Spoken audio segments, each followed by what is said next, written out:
We all natural, need supernatural man. God's plan comes. And so we're going to say this, one of these last scriptures, then I have another question, then we kind of can close this one out. It's going to be in Proverbs 22, 24, and 25. Do not make friends with a hot-tempered man.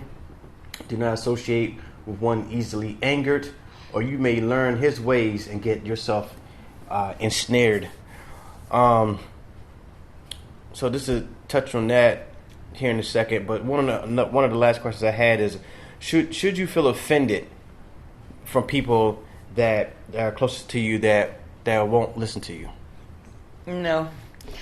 I can say no real quickly because I never cared enough how somebody feel about me. That's never been on my radar as far as, oh, you like me, you don't like me. Oh, you said this hurt my feelings. Mm-hmm. No, I've never been that person, and I really thank the Lord that I always, been the strong person where if you saying something negative or stupid, I'll be like, well, you're not talking to me, and when you have attitude like that, a lot of things won't bother you. But if you're a sensitive person, emotional person, then yes, everything somebody says is going to bother you. And you can't live life like that because that's where the devil plays on you the most. He always going to have you feeling sad, miserable, down.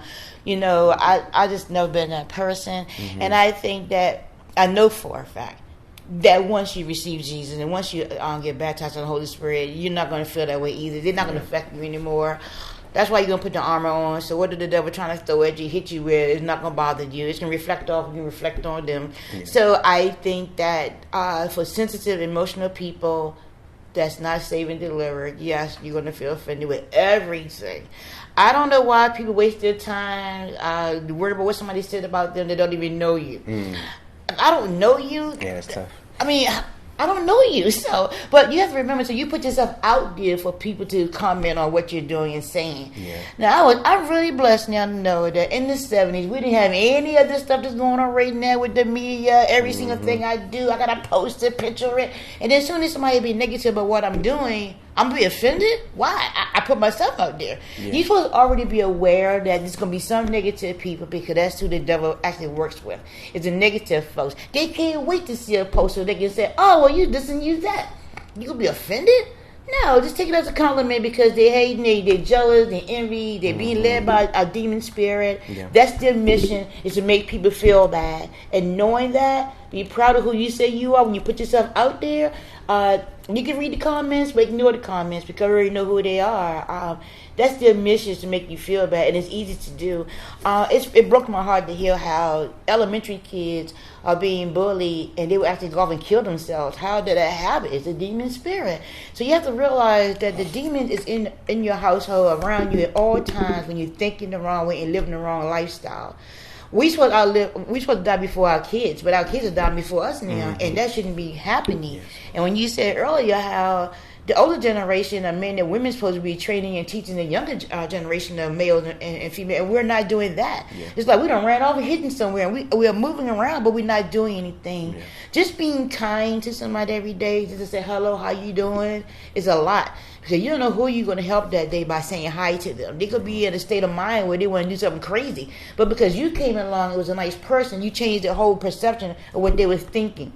So we need to just learn how to not worry about what somebody else saying, what they doing, what they had. Because they can't take none of it with them. Right. You came in the world, nigga, you're going to leave, nigga. Yep. So why am I worried about you got a big house, a jet? I don't care. I can't take it with me. And having the peace that I have in my heart and my spirit and my mind, it's just so awesome that I don't care for anything else, because feeling peaceful and joyful and happy every day, that's a blessing. Yeah. And it's not fake, it's real. Yep. Yeah, no, it's a scripture in the Bible where Jesus was telling the apostles that, when you're going out to minister to people in their homes, and that I love that one. Yeah, if they don't want to receive the blessing, then you just dust your feet off and move on to the next town. And I know it's very hard in the beginning to, especially when you get saved and you receive salvation. You just want everybody to know it. It's just like telemarketing, or when you're a salesperson, they will tell you go to your family and friends, and your people that you know closely, and that's the way that ministering the word is set up. That once you get saved, you want to go to the next person that's closest to you. And again, like I said, you have a history of this, folks, and you've been out partying and y'all were doing drugs and being promiscuous and all that, and then you get saved, and that person's still in that same lifestyle. They're not going to automatically come to God. because you said that you got, because he probably won't even believe you, at that time, that you're actually serious, that you're taking this seriously. And so you have to develop, like I said, like my mom said, a thick skin when it comes to how you move and operate in the world. I haven't been, on social media or doing anything publicly enough that I've received comments or emails of people saying stuff, but I just look at it like that's what the devil's supposed to do. Yeah. If it's just real funny to me that people don't understand how much the devil is working in the background to create chaos in your life.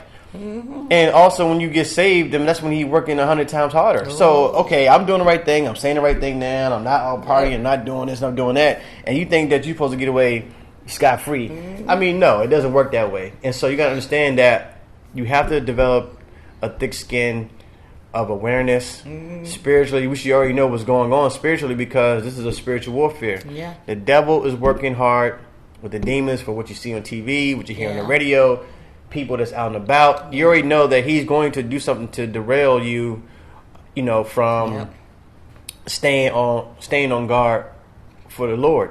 And so knowing that, it should be like, like a counter thing where, okay, if someone is throwing jabs at me like this or talking nasty, then you got to be doing something right, in my opinion, And there's a lot of preachers and pastors and artists and singers that probably get a lot of slack and get a lot of dirty comments.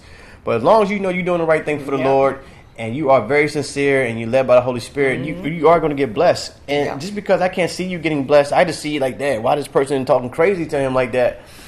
But in the back of your mind that something you're praying for, a breakthrough, or that it's going to happen, and I may not even see it, but just know that that's the way things work. That God, Jesus took a lot of scrutiny, and this man was only trying to help people, only trying to bless them, only trying to heal them, give them the good word, deliver from sin, and people wanted to kill this guy. And I think we take that lightly too. That that in the midst of Jesus walking this earth, people wanted to kill him. So just imagine.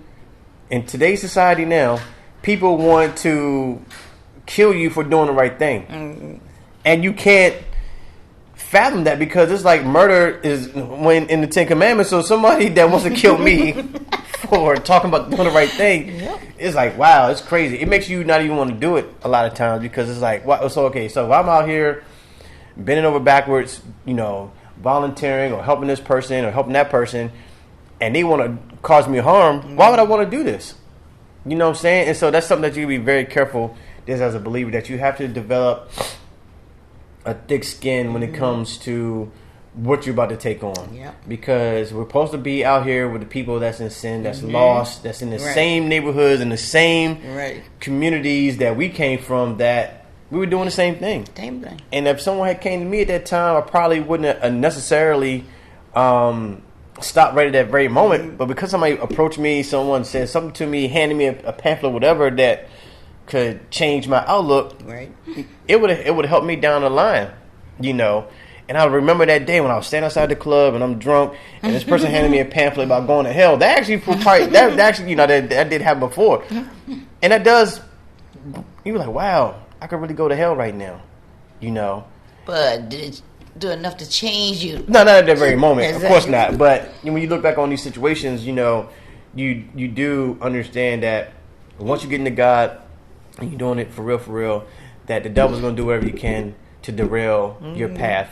And it's very hard for me because I don't have a lot of support in terms of like what I'm trying to do. So I think I need this big team, whatever. But the reality is that God has put in you everything that you already need. Okay, you're already a superstar. You're already a person of influence. You just have to you have to believe in yourself enough to keep going, because you are going to help somebody.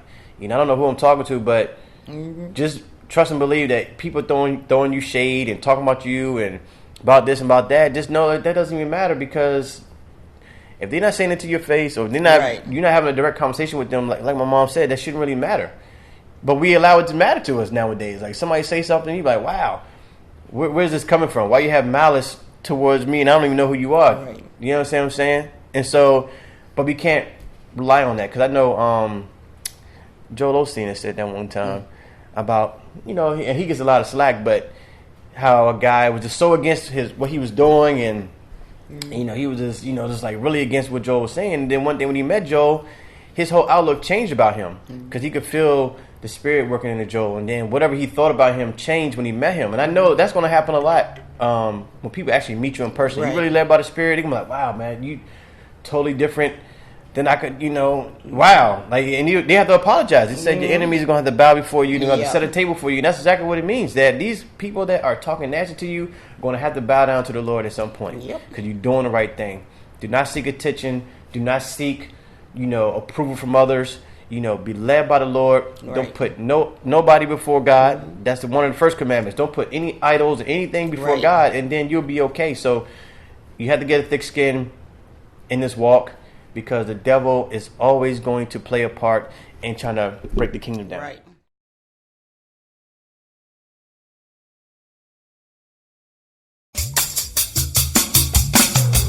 We all natural, need super, not the man. God's plan comes together no matter the weather. Trust in him, believe in him. Because of him, we can do it. Come together like a unit.